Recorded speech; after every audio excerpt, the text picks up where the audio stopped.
What happened with Yusuf alayhi salam? A father was separated from a child. It's a tragedy, isn't it?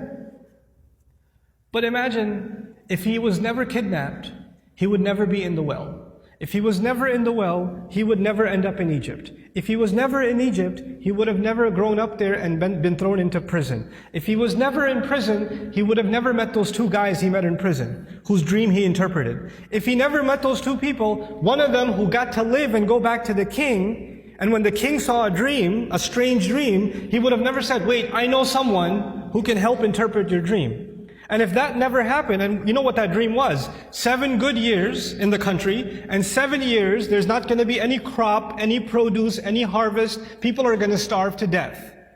If Yusuf was not in prison, alayhi salam, and then was taken out to interpret that dream, at that time, there would have been an economic, financial, social crisis in the country, and hundreds of thousands of children would have starved to death. One child suffered for a few years.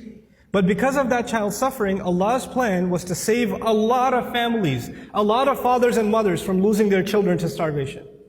Because of the plan that Yusuf alayhi salam came back when he interpreted the dream and gave, when he became the treasurer.